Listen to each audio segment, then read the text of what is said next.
Emmanuel Macron a entamé jeudi ses entretiens à Pékin pour tenter de bâtir un chemin commun avec la Chine avant de rencontrer Xi Jinping, proche allié de Moscou, qu'il ne désespère pas devoir jouer un rôle pour la paix en Ukraine. La capacité à partager une analyse commune et bâtir un chemin commun est indispensable, a dit le président français au début de sa première réunion au Palais du Peuple avec le Premier ministre Li Qiang.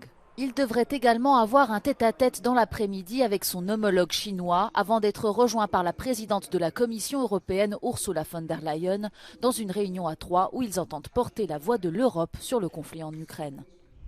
Aquí en China, la visita del presidente francés Emmanuel Macron y de la presidenta de la Comisión Europea Ursula von der Leyen se analiza en positivo. Es vista como un reconocimiento al papel preponderante que China quiere jugar en el nuevo orden internacional que se está estableciendo, especialmente después de que empezara la guerra en Ucrania. Pero también hay un cierto resquemor, ya que tienen la sensación de que Europa les quiere obligar a tomar partido contra Rusia.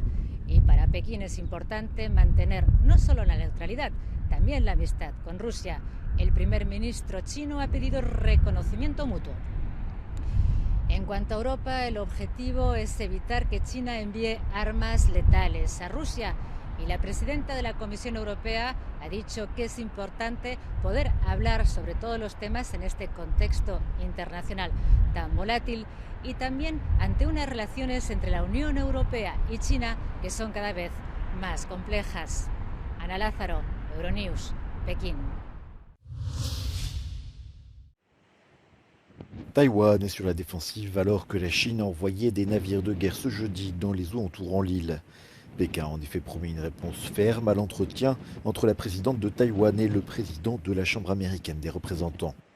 Signe de sa volonté d'intimider son voisin, parmi les bâtiments déployés figure l'un des deux porte-avions de la marine chinoise.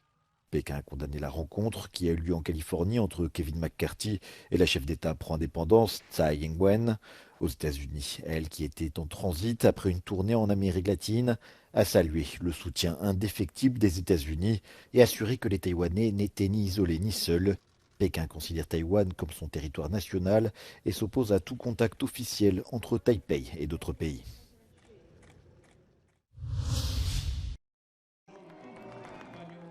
Ensemble face à la menace russe. C'est le message des présidents ukrainiens et polonais réunis mercredi soir au château royal de Varsovie dans la vieille ville de la capitale. Depuis que la Russie a lancé son invasion, l'Ukraine et la Pologne ont renoué des liens très étroits. Varsovie joue notamment un rôle décisif pour persuader les alliés de fournir des armes lourdes à Kiev. Le président polonais Andrzej Duda a annoncé à Volodymyr Zelensky et à son épouse que son pays était prêt à livrer à l'avenir 14 avions de chasse MiG-29 de conception soviétique. Un engagement que le président ukrainien a salué en polonais. Witaj Warszawo, witaj Polsko, wielki narodzie polski, wielki narodzie ukraiński, tu ramię w ramię, zjednoczeni na tym placu duchem wolności, wielkiej historii i chwalebnego zwycięstwa, które razem przybliżamy.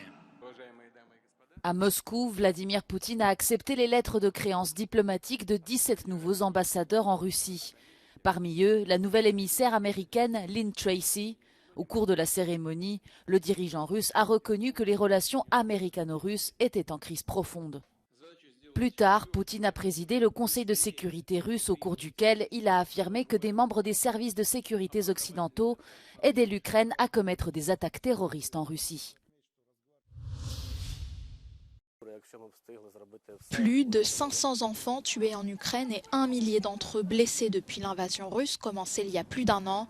C'est en tout cas des chiffres confirmés par les autorités du pays et les organisations internationales. Mais selon certaines ONG, le nombre d'enfants victimes du conflit serait beaucoup plus important. En cause, selon l'UNICEF, les roquettes russes. Les mines terrestres posent également une sérieuse menace puisque 30% du territoire ukrainien en serait recouvert. We are constantly getting reports every week of children picking up toys, but that turn out to be explosive. But when we're talking about 30% of the country contaminated, I mean, that's probably going to take years to clear the landmines. So in the meantime, while that's going on, organizations like Save the Children do a lot of what we call mind risk awareness, which is, working with children and their teachers and their parents and showing them examples of what landmines look like so they can avoid them. Une guerre aux conséquences multiples. Les enfants ukrainiens ont besoin de tout, du cadre scolaire déjà affaibli par la pandémie du Covid car beaucoup d'enfants ne sont pas allés à l'école pendant 3 ans, et d'une aide psychologique, autant de besoins qui de l'avis de certains experts ne peuvent plus être repoussés. Unfortunately, but one of the things we've learned from our work is that you have to address the mental health and psychological impact of conflict in children as the events are happening. Because if you don't, and you let sort of the trauma build up in children, it becomes what we call toxic stress. And it's a clinical term, and it basically means that stress can build up in a child's body and affect them all the way into adulthood. 730 000 enfants ukrainiens seraient en Russie sous le statut de réfugiés selon Moscou, des données réfutées par la communauté internationale qui invoque des déplacements illégaux, en d'autres termes, une déportation. La Cour pénale internationale a d'ailleurs lancé un mandat d'arrêt à l'encontre de Vladimir Poutine et du commissaire russe aux droits de l'enfant. Le secrétaire d'État américain Anthony Blinken se dit convaincu que la Suède rejoindra l'OTAN d'ici au sommet de l'Alliance prévu en juillet à Vilnius. Cette candidature doit encore être ratifiée par la Turquie et la Hongrie. Le chef de la diplomatie américaine a accordé une interview exclusive à Euronews à l'issue de la réunion mercredi des ministres des Affaires étrangères de l'Alliance. Virtually every NATO country has already ratified Sweden's membership. Turkey and Hungary have not yet, but based on everything I heard, including virtually every ally in the meetings that we had just today and yesterday, calling for Sweden to join Finland as soon as possible. And I think with the Leaders' Summit coming up in Vilnius, again, I would anticipate that process will be complete by then. Anthony Blinken estime que la Chine doit peser de tout son poids pour convaincre la Russie de mettre un terme à la guerre en Ukraine. Washington soutient d'ailleurs l'approche de la Commission européenne à l'égard de Pékin, qui préfère une réduction des risques plutôt qu'un découplage. À propos de Taïwan, le secrétaire d'État américain assure que les États-Unis ne cherchent pas la confrontation avec la Chine. We have been very clear that we do not seek conflict. We're not trying to contain China. We, on the contrary, want to preserve peace, stability, create opportunity. When it comes to Taiwan, our policy has been consistent for decades. Any differences between mainland China and Taiwan need to be resolved peacefully. Neither side should do anything to disrupt the status quo, not take any unilateral actions that would do that. Is anything changing now? That is up to Beijing.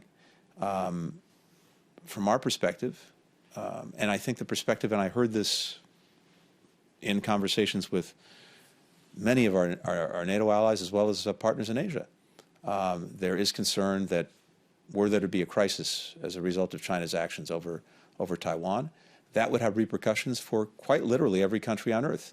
50% of commercial traffic, 50% of global commercial traffic goes through the Taiwan Strait every day. 70% of the semiconductors that we need for our smartphones, for our dishwashers, for our cars, they're made on Taiwan. If there was some kind of crisis as a result of something that China did, that would have terribly disruptive effects on the global economy. Retrouvez l'interview complète d'Anthony Blinken jeudi soir sur Euronews.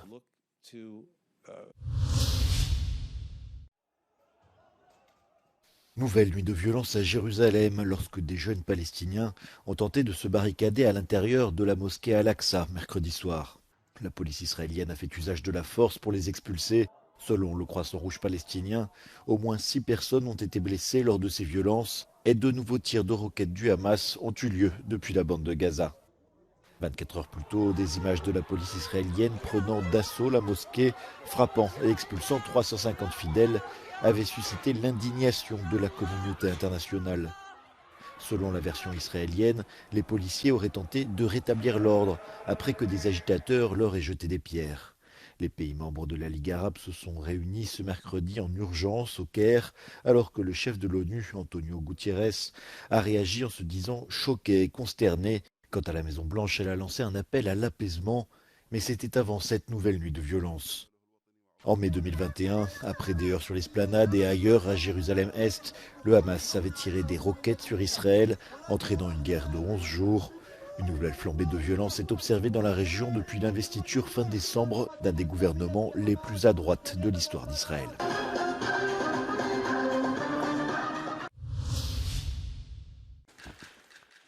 La première ministre finlandaise Sanna Marin a présenté ce jeudi la démission de son gouvernement après sa défaite aux législatives.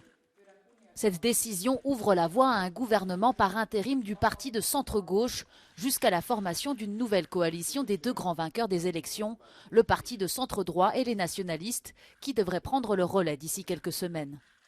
Plus jeune chef de gouvernement au monde, Sanna Marin, 37 ans, a également annoncé quitter la tête du Parti social-démocrate d'ici septembre pour redevenir une simple députée. Silvio Berlusconi, une nouvelle fois hospitalisé. Admis en soins intensifs à Milan, l'homme politique de 86 ans présentait à son arrivée, selon les médias locaux, des difficultés respiratoires. Actuellement, son état de santé serait stable. Depuis plusieurs années, ses problèmes de santé se multiplient. La semaine dernière, le patron de Forza Italia, parti membre de la coalition au pouvoir, avait déjà été hospitalisé officiellement pour des examens de contrôle.